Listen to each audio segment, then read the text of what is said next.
number 5 play from a name I'm not too sure about, but nonetheless he's a monster on Gragas. In the beginning we see him flanking around the backside for a gank on the mid lane, but by the time he shows up his teammate is just about dead. He's 3 levels under the enemy Yasuo, so he's scared to approach, but then he gets hit by the knockup and ult, so he decides to fight. Gragas Qs for the slow and then body slams while he kites back, making sure to auto and ready his W while getting close to tower, and then he turns for a final hit. At this point they cool off for a moment, but Yasuo has the Q stacked up and flashes forward, but a body slam away plus flash redirects Gragas and allows him to just barely get the kill after a beautiful bait. Umumu shows up to push the wave mid, but Gragas wants the farm, so he sticks around and drinks up. All of a sudden he sees an opening to body slam in, knocking Umumu under the tower for the assistant DPS to take down the mummy.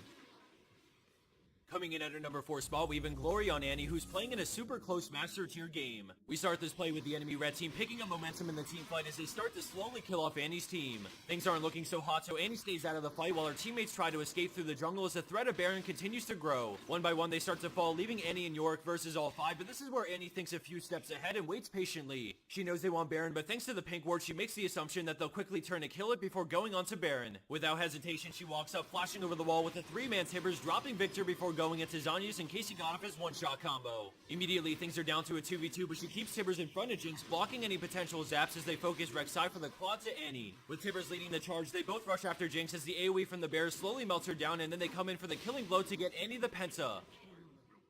Our number 3 play comes from Poopy Duper Poop on Lee Sin, and I can say with confidence, I never thought I'd have to say a name as ridiculous as that, but anyways, this play is pretty sick. He's the only person there to defend the tower, and instead of conceding it, he wants to fight with his team coming in. He angles himself up and kicks Wukong straight into all 4, followed by the resonating strike in E plus Hydra to instantly get the double. Vel'Koz starts his all as the Sonic Wave connects on Leona, which grabs him the triple as they chase down Ezreal for their 5th kill. I know a few people might ask how he did so much damage, so I wanted to specify that it's a full damage lane Lee Sin, not a jungler. Let's have another look at that insane kick that just about changed everything.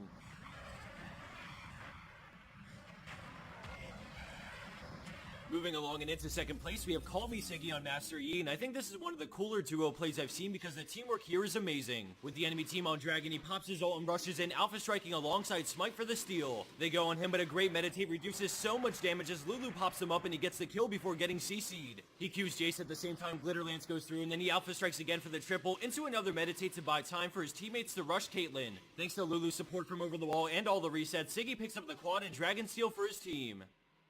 And for our number 1 pro play for this week, we have Topsy with a great Victor play to salvage a lost team fight. He's pushing in mid when the enemy team engages full force, catching multiple people out and crushing them quick. Victor's making his way through the jungle and he drops a nice gravity field, pulling them in while the laser beams across and his ult comes down before he speeds out. While running, he keeps Chaos Storm right behind him, and when Shyvana catches up, he turns with a Q for the speed up on Thresh to dodge the hook. He throws out another E, sniping Thresh before Qing again for the speed up to kite Shyvana, and then gravity field forces her to back off, which allows him to Q auto at max range. We can see on the minimap that there are some enemies still around, so while he shoves mid real quick, they start to close in. He speeds away while waiting out Orianna's shield, and then places down another gravity field, which forces her to blindly check the brush through this passageway, leaving her open to a laser. Orianna moves the ball into the brush for vision, but Victor is one step ahead with an EQ for the kill to get the killing spree. At this point, Renekton's seen enough and doesn't want anything to do with Topsy, so he pushes mid while Victor roams down to cut off Vayne for a 4th kill.